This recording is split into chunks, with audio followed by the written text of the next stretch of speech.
All right, alligator. Are you ready for some more Super Mario Exile? Sure. Are you ready to stick with Princess Pink? I think so. I like her. She's feisty. Well, I'm sticking with Mario. He's my favorite. Should we use the same two as the computer players? Let's just use one tonight. How about Luigi? He's good for comic relief. All right, ready to start?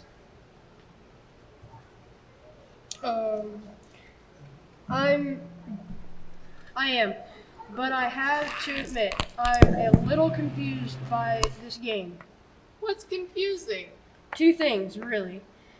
The first is that the stories both seem to relate to our Bible stories the last two nights. I'm sure that's just a coincidence. What's the other thing? The box says Super Mario Exile quest for Forever Life. We haven't seen a Forever Life shroom. In fact, we haven't seen any regular life shrooms, or other shrooms for that matter. Did you read the instruction booklet that came inside the box? Read the instruction booklet? Are you kidding? That's like doing a tutorial. Really, Sheila? You astound me. If you recall, I won the first night because I did the tutorial. I also read the instruction booklet. And don't call me Sheila! They really usually only have basic information. Basic information like you only get one life in this game? What? What happens if your character, Gets a game over? yeah, gets a game over. The game is over. So, no pressure. What about the forever life? It doesn't say anything about that. Ha! But it does say that if you win all the challenges, there's an amazing prize. I wonder if that is the forever life shroom. Who knows? We better get started. Press start. After seeing the statue in his dream, Wowzer had an idea. He made a 50-foot statue of himself out of gold.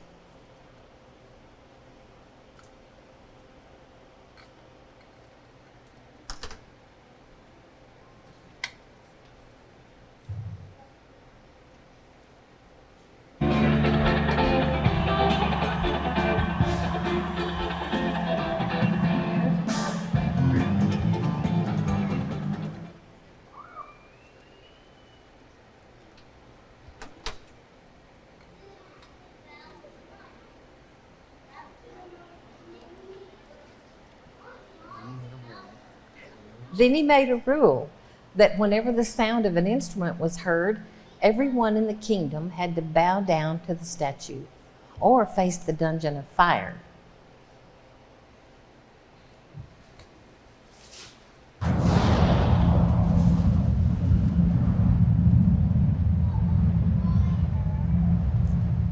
Of course, if our heroes never hear the sound of an instrument, So, Maybe we have to find all the instruments before. Oh look, that Boopa has one. Get it, quick! Mario, good job. Keep working, Ellie. Where are they? Come on, go find it. Get it. There's one. Hurry. Oh, okay, good job. Keep going. Get another one. Woo! instruments?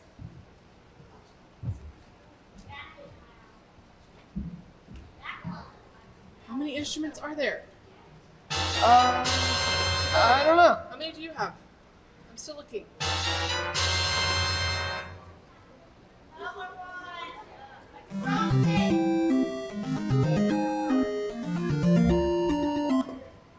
Did we get them all?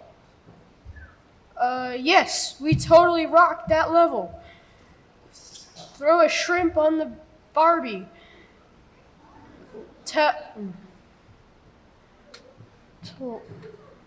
Take that, Wowzer.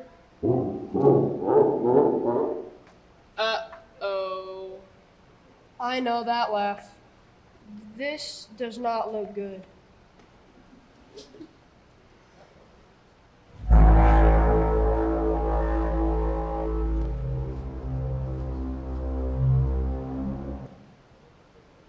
So, it's choice time. Do we make them bow? I don't think they would. And look at rule number 3. Statues aren't kings. I think we're not supposed to. Let's not. Oh look, Whcc isn't bowing either. Way to go, computer!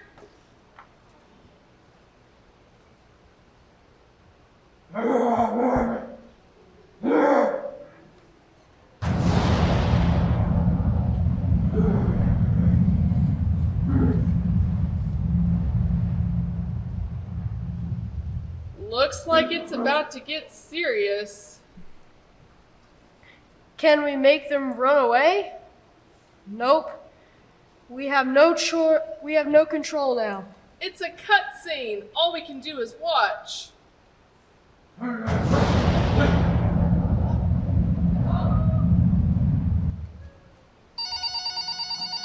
It's the phone. You're kidding. Not now. Just pause the game. You can't pause this cutscene. Just try, Erwin. Hey, it worked. Let's go get that phone. All right, memory work from the very first night. Everybody read it. Now, faith is confidence in what we hope for, and assurance about what we do not see. This is what the ancients were commanded for. Let's do the pictures. Say it. Now, faith is confidence. Okay. Now, faith is confidence in what we hope for. Now, faith is confidence in what we hope for and assurance of things we cannot see. This is what the ancients were commended for. Okay, let's use the words real quick. Now, faith is confidence in what we hope for and assurance about what we cannot see. This is what the ancients were commended for. Okay, let's remove some words. Now, faith is confidence in what we hope for and assurance about what we cannot see. This is what the ancients were commended for. Let's take out a bunch of words. Okay, here we go. Everybody. Now, faith is confidence in what we hope for and assurance about that we cannot see. This is what the ancients were commended for. You got it? Now, let's do it without anything. Yeah, you should be. This is the third night of this. Okay, here we go. Now, faith is confidence in what we hope for and assurance about that we cannot see. This is what the ancients were commended for. Very good. Then Daniel praised the God of heaven and said, "Praise be to the name of God forever and ever. Wisdom and power are His." Now, we're going to memorize this in 3 phrases that are very easy. First, then Daniel praised. That's easy, right? Then Daniel praised the God of heaven. Say that. Then Daniel praised the God of heaven. That's our first phrase, and that's easy, right? Okay, now let's add to it. And said, praise, because there's our praise again, and said, praise be to the name of God. Let's say that. And said, praise be to the name of God. Now, we're only going to add one more word to this. Then Daniel praised the God of heaven and said, praise be to the name of God forever and ever. Okay, that's the first two phrases. We're almost done. Let's say that one more time. Then Daniel praised the God of heaven and said, praise be to the name of God forever and ever. Now we've only got one more phrase. Wisdom and power are His. Hey, that's kind of like what it's saying. Mm-hmm. It says are His again. Okay. Wisdom and power are His. Yes, wisdom and power are His. That's the last phrase. Yeah. So we only have three phrases. Now let's say this. Then Daniel praised the God of heaven and said, praise be to the name of God forever. Wisdom and power are His. Okay, let's remove some words. Then Daniel praised the God of heaven and said, wisdom be to the name of God forever and ever. Wisdom and power are His. Can we remove some more words? Okay. Then Daniel praised the God of heaven and praised the name of God forever and ever. Wisdom and power are His. Let's get rid of the rest of the words. Oh, there. We will in just a minute. Okay, here we go. Then Daniel praised the God of heaven and praise to be the name of God forever and ever. Wisdom and power are His. Let's put some words back in and review it one more time. Here we go. Then Daniel praised the God of heaven and said, praise be to the name of God forever and ever. Wisdom and power are His. Let's take the words out. Here we go. Then Daniel praised the God of heaven, said, praise be to the name of God forever and ever. Wisdom and power are His. Hey guys, I can't hear anyone. Did we not have this one memorized yet? Here we go. Then Daniel praised the God of heaven and said, praise be to the name of God forever and ever. Wisdom and power are His. So this one's fairly easy, right? It's just the three phrases we have to memorize. One more time, and then we're going to do it without any pictures. Okay? Here we go. Then Daniel praised the God of heaven and said, praise be to the name of God forever and ever. Wisdom and power are His. Okay, can we do it without anything? Here we go. Then Daniel praised the God of heaven and said, praise be to the name of God forever. Wisdom and power are His. I said in ever and ever. You didn't hear it? Okay, well, let's say it again. Then Daniel praised the God of heaven and said, praise be to the name of God forever and ever. Wisdom and power are His. Now, everybody say it, and that'll be it. Everybody ready? Then Daniel praised the God of heaven and said, Praise be to the name of God forever and ever. Wisdom and power are his. If you would open your Bibles to Daniel chapter 3. I think that everybody here probably is very well familiar with the story of Shadrach, Meshach, and Abednego and the fiery furnace. So I'm not going to spend a lot of time reading that story or rehashing the entire events, but I do want to go over part of it in perhaps a little bit different way than we have before. I'm going to start with verses 16, Daniel chapter 3, verses 16 through 18. Shadrach, Meshach, and Abednego replied to him, King Nebuchadnezzar, we do not need to defend ourselves before you in this matter.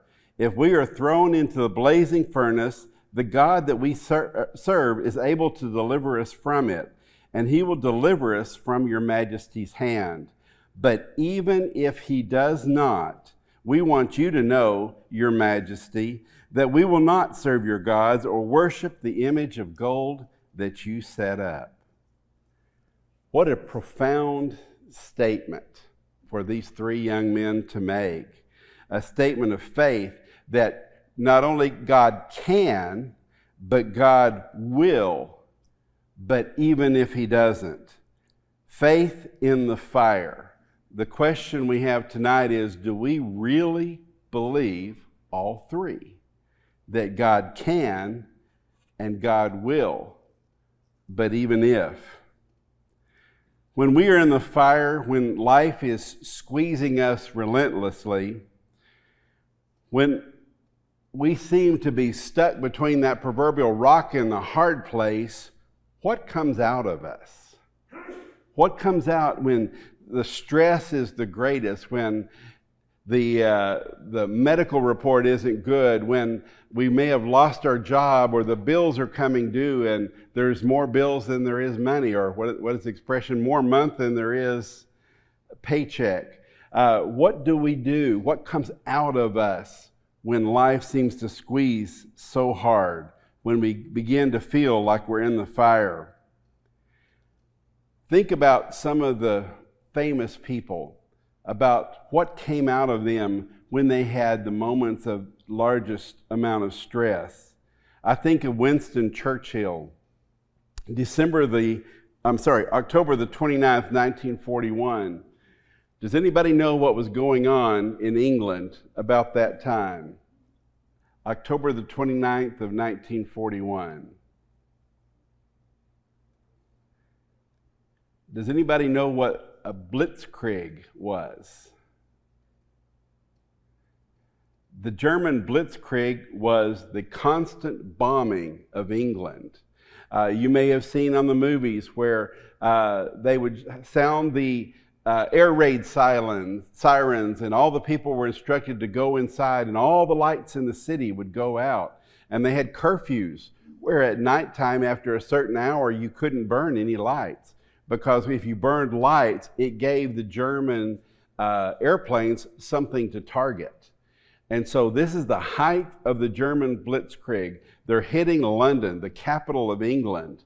They're trying to dishearten the English people by bombing their very capital. And so Winston Churchill, during this very traumatic time, had a speaking engagement at a college that he went to. And he's trying to encourage these students. What kind of encouragement do you give a group of students coming out in a college, coming out into a world of war, where it looks like their very existence, their very way of life could very quickly totally disintegrate? They could lose everything that they know. They could lose their way of life, their culture. Everything could be taken. What words of encouragement could Winston Churchill give? And can you imagine the pressure that he was under to be the leader of a country that is under attack? a country that may fall at any time unless you can rally the troops, so to speak, unless you can provide inspiration and provide wisdom and guidance and a path forward for these soldiers, for these people, to give them hope. And during the height of his pressure in his speech, he gave these words. Does anybody remember what they were? Never, never, never give up. That was the words that have been remembered ever since that time. What did the people of England do in response to that message, that encouragement? They never gave up, did they? Even in spite of horrific situations of deprivations of food and all kinds of what we would call essentials, we thought the pandemic was bad. But I can't imagine what it was like during World War II when you couldn't even have lights on at night. You didn't know if you were going to have food, if you had rations for enough supplies for your family. But he told them to never, never, never get up. When he was under pressure, that's what came out of him. Abraham Lincoln, as president, he led the United States through the horrors of the Civil War, probably the most difficult time in all of U.S. history, when brother was fighting against brother, father against son, son against father and brother, and our country was divided. And one opportunity is said that he was asked if he believed that God was on our side and that we would ultimately prevail because God was on our side. And he answered with this, "Sir, my concern is not whether God is on our side. My greatest concern is to be on God's side, for God is always right." He wasn't so concerned as to what people thought about him, about how history would record his place in this conflict. He was concerned about being on God's side because he knew that God was always right. A little bit closer to home, William Barrett Travis, a commander of what we call the Alamo in the battle against the Mexican army in Santa Ana, when his famous letter he wrote requesting help and realizing that the help was not going to come. Does anybody remember the last three words on his letter? Victory or death. He was making a statement of his commitment. And after he wrote this letter, he went out to his soldiers. He read the letter to them. The letter went on its way, and he drew a line in the sand, and he said, "Everyone that wants to leave, leave now. Everyone that's going to stay and fight with me, come across the line." Every single soldier crossed the line, knowing that by crossing that line, they were almost certainly going to face their death. When pressure is the greatest, what comes out of us? I think the greatest expression comes from Jesus Christ. When he is on the cross, when Satan has tried to do his worst, when he has been reviled, he has been tortured, he has been cursed by the very people that he came to bless, when he was facing imminent death in his last few moments, what came out of his mouth? It is finished. He had done what he came to do. He was faithful all the way to his death. He was obedient to the Father. And what was finished? What had he accomplished? What was complete? He came to bring man back to God, because he was the only one who could. So when life squeezes us, what comes out? We started our story off tonight at the end of the story. I think, what do they call it? Spoiler alerts? now when you give the end of the story. Or maybe, did any of y'all see the TV series Lost? Dieter and I really liked that series, but it was kind of hard to figure out because they were jumping back. They were showing something current, and then they were jumping back in time. So going flash forward, flash back. We're doing flash forwards and flashbacks tonight. So we're going to be jumping around our story. But I think it helps us gain a new perspective on the preceding events in the story. Gary and Randy did a wonderful job in setting the stage in chapters 1 and 2 of Daniel, how these young boys, Shadrach, Meshach, and Abednego, along with Daniel and many others, there are many other young men and women that were taken that we are never given their names, but they were taken from their homes when they were just teenagers, when they were supposed to be in school, when they were supposed to be enjoying life. They were ripped from their homes, from their families, from everything they knew, taken from their culture, taken from their religion, and they even took their names. What more was there to take but their life? They had lost everything, even the names. Everything they knew was taken away, or so their captors thought. As time passed, they began to rise through the ranks and be promoted, not because of where they were, but because of who they were. As we read in those stories that Gary and Randy talked about, how they refused to take the king's table, how they refused to be forced into the culture of the Babylonians, to be forced into their religion. They made their statements, and they were rewarded for it because of who they were. King Nebuchadnezzar, probably in response to Daniel's prophecy and interpretation of the king's dream. Do you remember the dream that Randy talked about last night? What was the statue made out of? The head was gold, the chest was silver, the legs were iron, and then the feet and were a mixture of what? Clay and iron.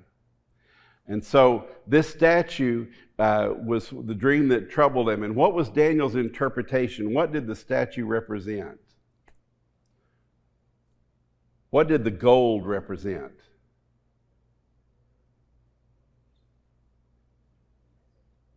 Nebuchadnezzar, King Nebuchadnezzar. Do you think he was kind of impressed by Daniel's interpretation when he says, the gold head represents you, O king? King Nebuchadnezzar was very into himself. I think if you look in the dictionary under the term narcissist, you'd find his picture if we had photographs. He thought so much of himself, and he was quite impressed that he was the head of gold. And I think we'll see that in a few moments. But then the dream interpretation began to take a darker turn, didn't it? When it said that your kingdom is going to be taken over by another kingdom. And they were represented by the silver, and then the bronze, and then the lead and the clay. And then the great stone is going to come and do what? It's going to crush all of the kingdoms. And that stone becomes a great mountain. And that mountain was going to represent a kingdom that was never going to pass away. And that kingdom was not Nebuchadnezzar's. And so, how do you think Nebuchadnezzar felt about that? He felt threatened. He felt insulted. He felt humiliated. And so he decides, well, I'm going to change the interpretation of the dream, because what he did is he went out and he built his own image. But he made the image entirely of gold. And it was an image of himself. And not only was it a gold image, he had it built 90 feet tall and 9 feet wide. And do you remember back in Texas, in the city of Austin, Do you remember when you could drive by anywhere, 35 or any of these roads, and look and see the Capitol? How well do we see the Capitol building now when we drive by? All of the skyscrapers have kind of hidden the Capitol and all of its beauty. Well, Nebuchadnezzar was, I guess, an early city developer because he didn't want that to happen to his statue.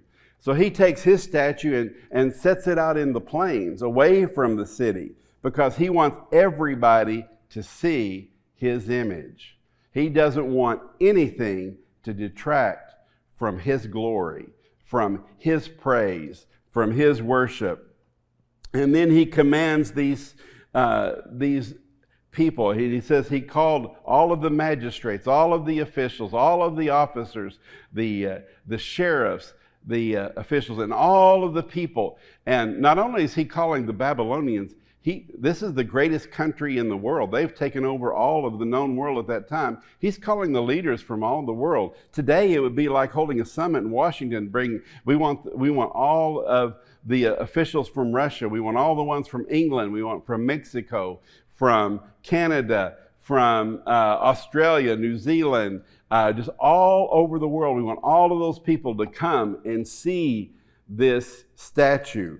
This is what it was like for Nebuchadnezzar. He commanded basically the leaders of the world to come and bow down and worship him. He put together this orchestra that was like none other. And he commanded that when the music was played, that everybody should bow down and worship the image.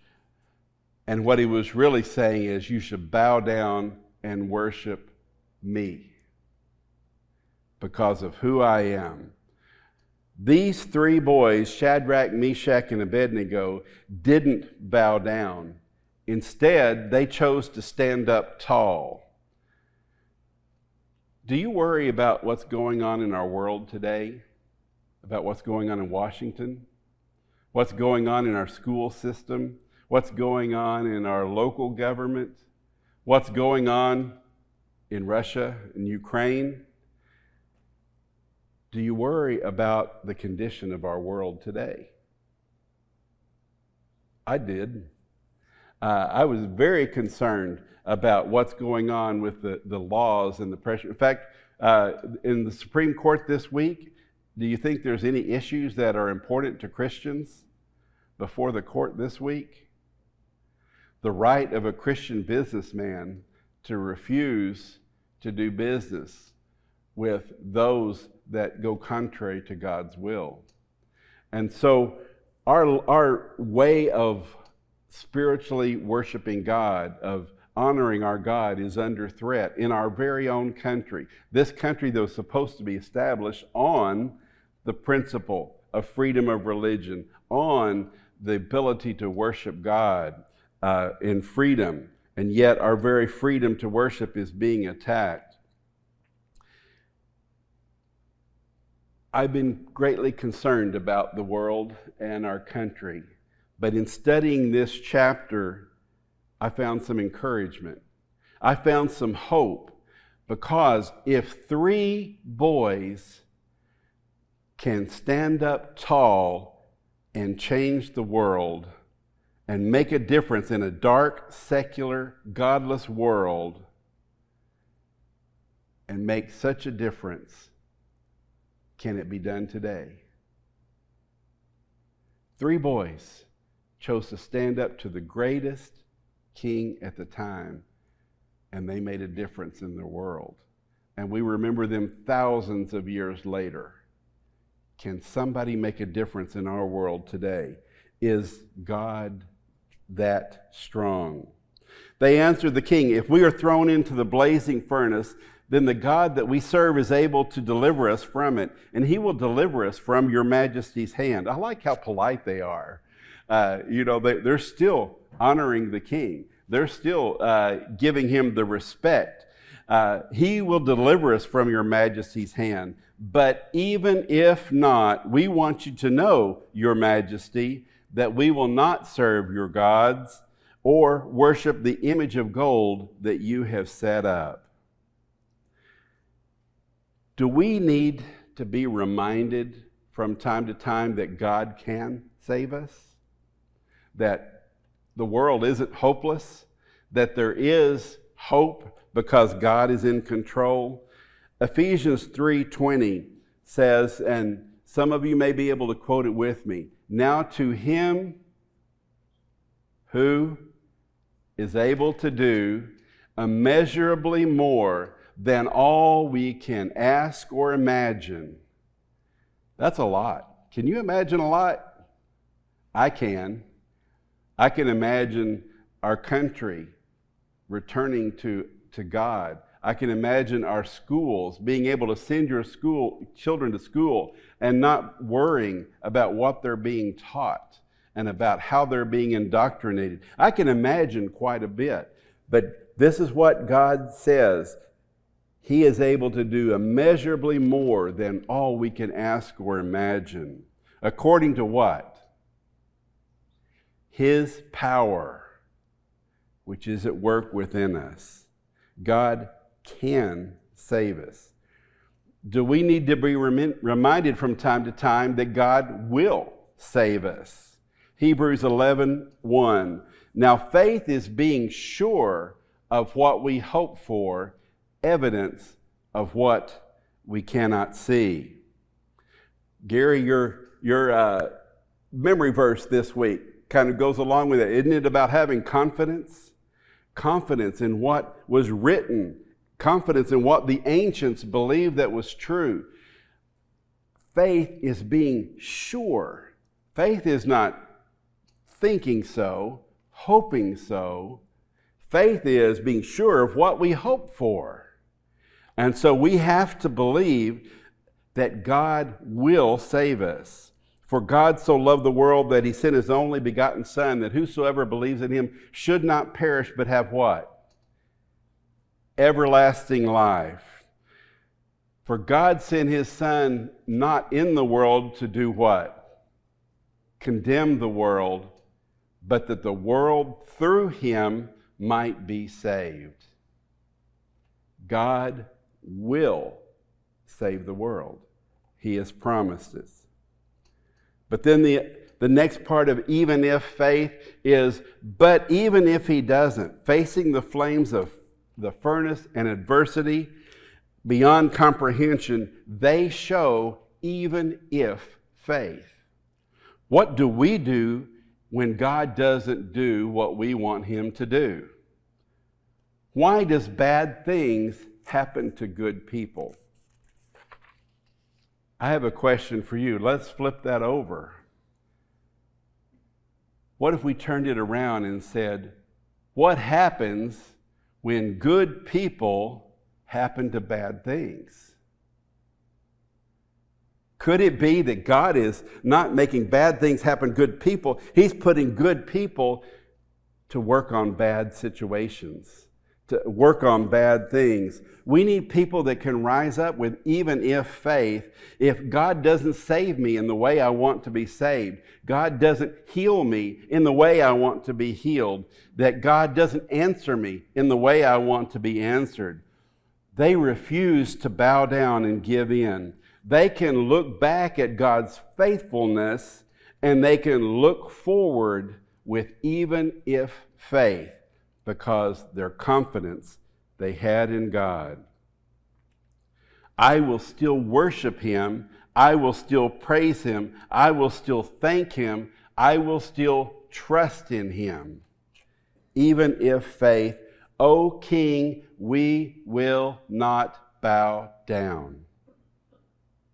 Now, how do we get to the place of even if faith? How did they get to the place of even if faith? Let's look at it.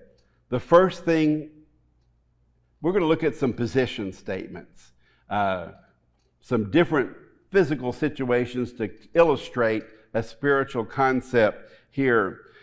My first point is we have to sit. Before you can develop this even if faith, you have to sit. But my question is, who are you sitting with? Do you remember what it was like when you were in school maybe elementary or junior high or high school. I think junior high was probably the worst because we're more concerned about what everybody thinks at that time. Do you ever come into the cafeteria with your tray and say, where do I sit? Who am I going to sit with? Did y'all have the table that had all the popular kids there? They all sat together, and every one of us wanted to be at that table. I think if we were totally honest, we wanted to be included. We wanted to be part of the in group. We wanted to be popular. But instead, we would say, "Oh, they're just snobs. I don't want to be there. I don't want to be with them." But what happened if we got invited to the popular kids table? See ya. I'm so there. We would tell our friends and the people who were doing so fast goodbye if we had the opportunity to sit at the popular kids table. You have to sit to develop even if faith. The question is, who are you sitting with? Who you sit with matters, because who you sit with typically dictates who you are. Every time we read about Daniel, Shadrach, Meshach, and Abednego through chapters 1 through 3, they are mentioned together. Do you ever see in the scriptures their names apart? You don't. They're always mentioned in a group. They are strength in numbers. As they did life together, they were able to make a stand for God. Who you sit with is who you listen to. Who you sit with is who you try to be like. Another question comes to mind. Who do you ask to sit with you? I remember a time when I was growing up that one of the things my parents always encouraged me to do is when a new young person came in to visit, my parents always asked me to go ask them to sit with us, to sit with the kids. And I remember hating to do that. I don't want to hate them. What if they say no? I do the walk of shame back to where I was sitting. But I got to think about that. Who we sit with influences who we are. When somebody comes in to visit us, do we want to have an influence on who they are?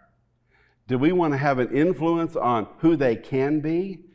We should think seriously about when someone comes to visit, not just greeting them and letting them go off to be alone by themselves, asking them to come and sit with us. Come and be with us. Let us get to know you. Let you get to know me. What's the message here that we see with Shadrach, Meshach, and Abednego is commitment tends to last better in community.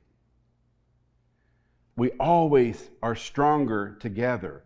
There's strength in numbers. This is why in Hebrews we are told, and I love this translation, it says, we mustn't do what some people have gotten in the habit of doing, neglecting to meet together. Instead, we need to be together, encouraging one another, all the more as you see that great day approaching. We don't need to neglect being together, as the habit of some people is. I think some versions that we're very familiar with say we don't need to forsake being together. We need to make the decision to be together, to sit together. Why is this important? We were never designed to take a faith journey alone. We were designed to be in community. Satan, the roaring lion, seeks to devour the straggler, the loner, the weakest member. We have to sit together to develop that even if faith. There was a time when I had a closet door that it was one of those rolling, sliding doors. Did any of y'all have those in your homes? Well, this door, I couldn't get it to slide either way. And so what we had to do is to get into our closet, we would have to kind of crawl around the door and go through there. And we'd go in through there with a flashlight. And I was encouraged. That's a big word for nagged. And not by Deidre. To fix this. And truth be told, I didn't know how. I tried and tried and tried. I didn't know how. So I just ignored it. You know, we were doing okay. We could get the clothes out. It's not such a big deal.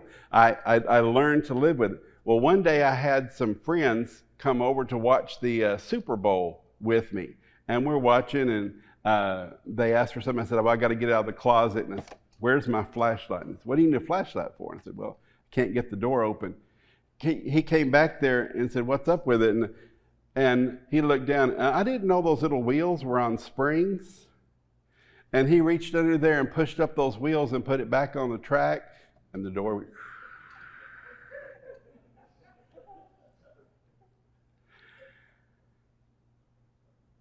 I learned to live with it. I told everybody it's broke, but we're good though. You get what you allow.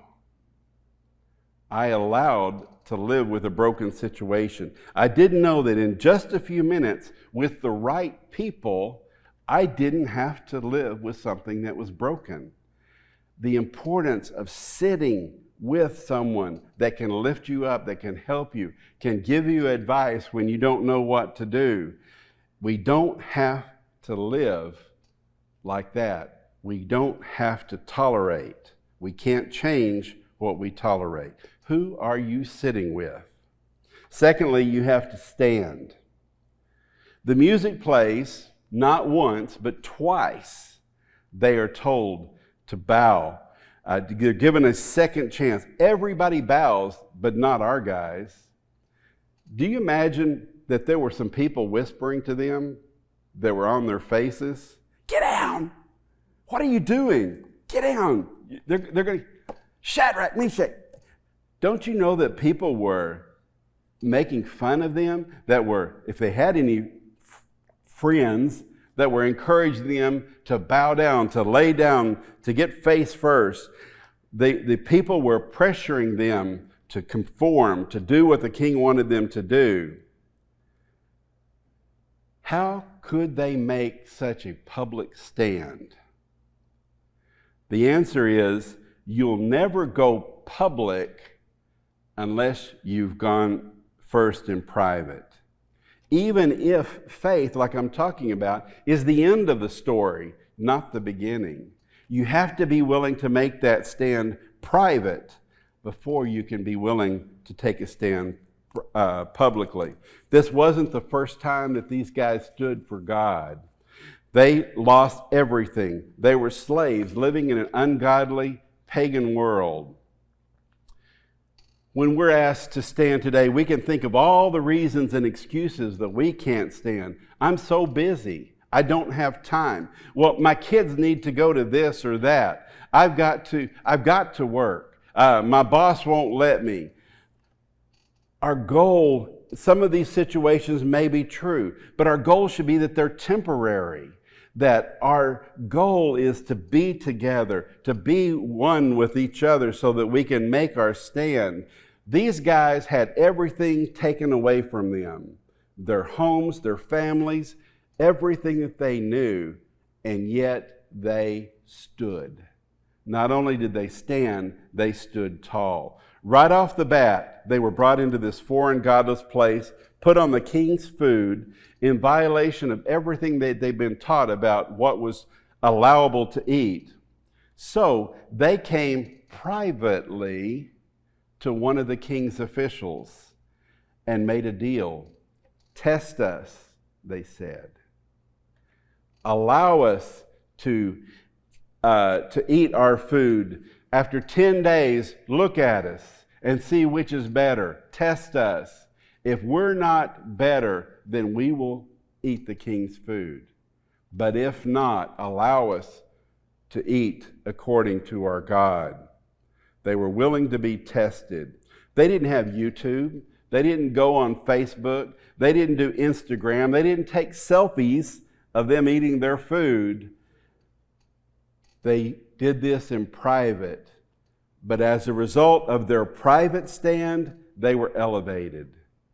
They were brought before the king's official. He elevated and he raised them up.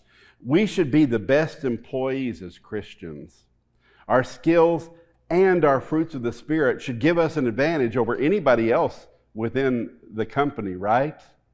Because not only should we have our skills, we should have our honesty and integrity. Not only should we be able to do the job, but we should be kind and we should be faithful. We should take pride in our work. We should do our best rather than do the least.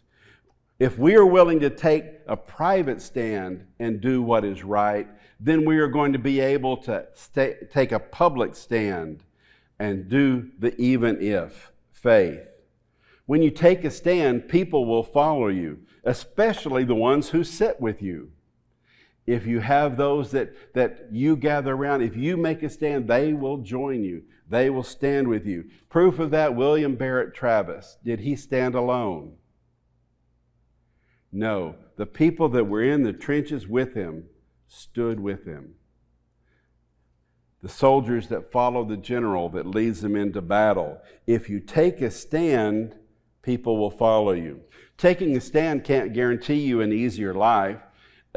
It can't make that you're never going to have problems, but it can guarantee you a better life of peace, of mind, of joy in your heart, of happiness, and better relationships.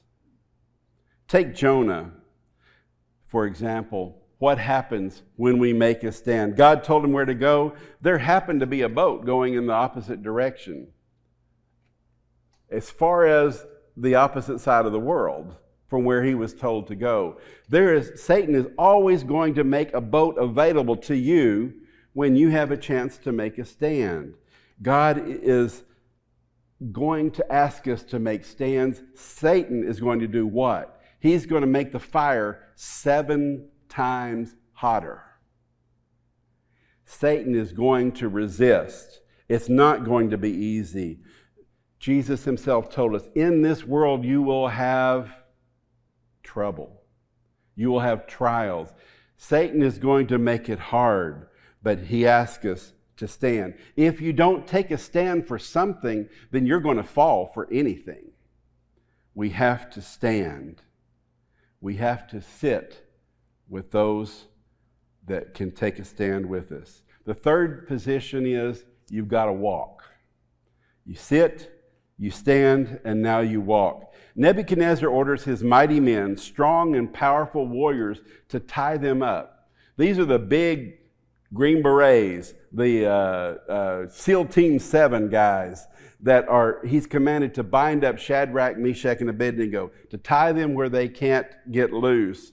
And you know that it was under threat of death if they let these guys get away. They were tied very securely. So they do it. He orders them to get the furnace 7 times hotter than it had ever been. They do it, and these mighty men throw them into the fire, and what happens? The mighty men are killed. The very thing, isn't it amazing? The very thing that was designed to kill Shadrach, Meshach, and Abednego killed their enemies instead. Isn't that the gospel story? The very cross that Satan intended to crush the Son of God is the very cross that crushed Satan's head, as God had promised in Genesis chapter 3. Satan thought that Friday morning was the end, but in reality, it was just the very beginning. These boys began to walk through the fiery furnace, unashamed, unapologetic, unafraid, because they knew who they were and they knew who God was. I'm a child of God. I know who I am. The world tries to tell us who we are. The world tries to tell you that you're a loser. You're a failure. You've done too much for God to love you. You are hopeless. The world tries to give us the labels that God never intended us to have. You know, I talked to a little kid one time, and I told her, I said, you know, you are the sweetest little girl. She said, I know. Okay, it kind of took me aback, and I said, well, you know, you're pretty smart too. And she said, I know. And I said, well, you're such a good helper. I mean, you're in here helping us sweep. And she said, I know. And I tried a few more things, and it was always, I know. And I said, how do you know? She said, my daddy tells me every day. We need to listen to our Heavenly Father, what He's telling us every day, instead of what the world tells us about who we are. If we're ever going to have this even if faith, we have to sit with someone. We have to stand for something. We have to walk through everything. God did not promise us a problem-free life. What He did was promise us to walk through the fire. Someone says, well, God, where were you when my fill in the blank died? My husband, my wife, my father, my mother, my child. Where were you, God, when I lost my job, I lost my house, I lost everything? Where were you, God, when the doctor told me I had no hope? Where was God? Do you know what God answers? Right where I was when my son died. I was right there. I am right there. We find in this story that when Nebuchadnezzar, he's walking at the top of the furnace, and he looks in and he's expecting to see these boys writhing in agony, but instead he sees them walking through the fire, and he sees these 3 boys. No, wait.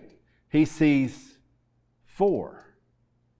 And he said, didn't we throw 3 into the fire? How is it that I see 4 men walking, and one looks like the Son of God? God was with them in the fire. God could have kept them out of the fire.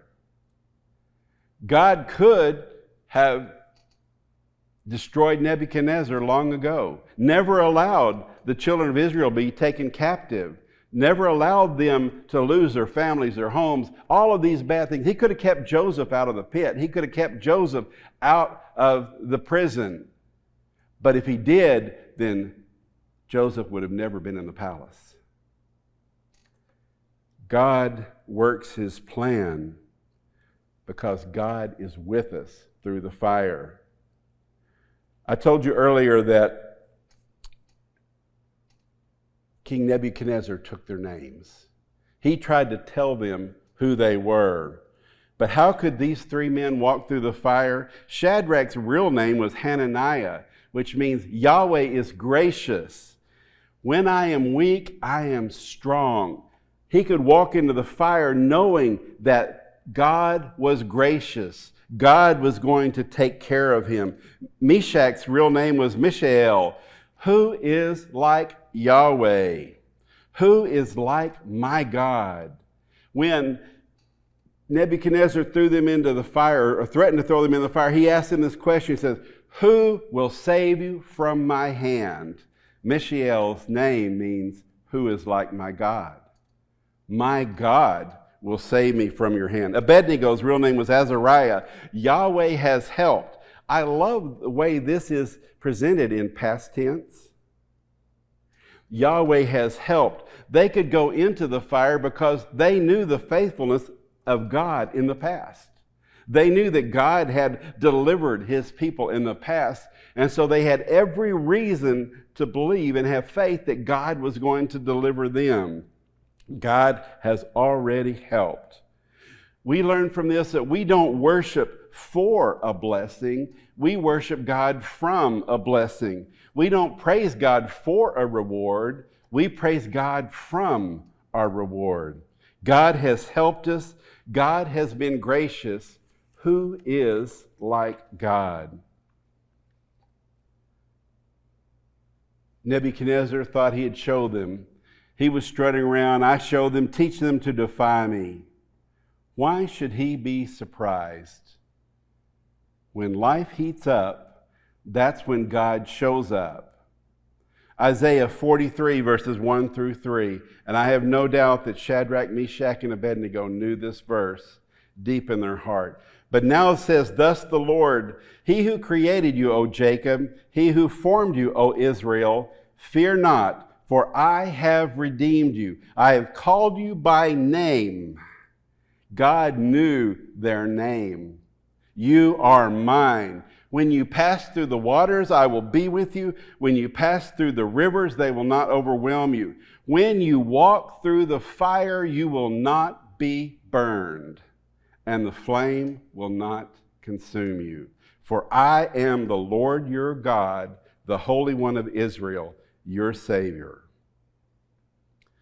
I know that in the past, I've messed up my name with failures, mistakes, sin. I know that there are some people when you ask them, oh, do you remember last, that goofball? That guy was never good in school. Or, he was always late. He's always playing Joe. I don't know. You just pick your thing. There's people that probably know all sorts of things. I know there were people that said, I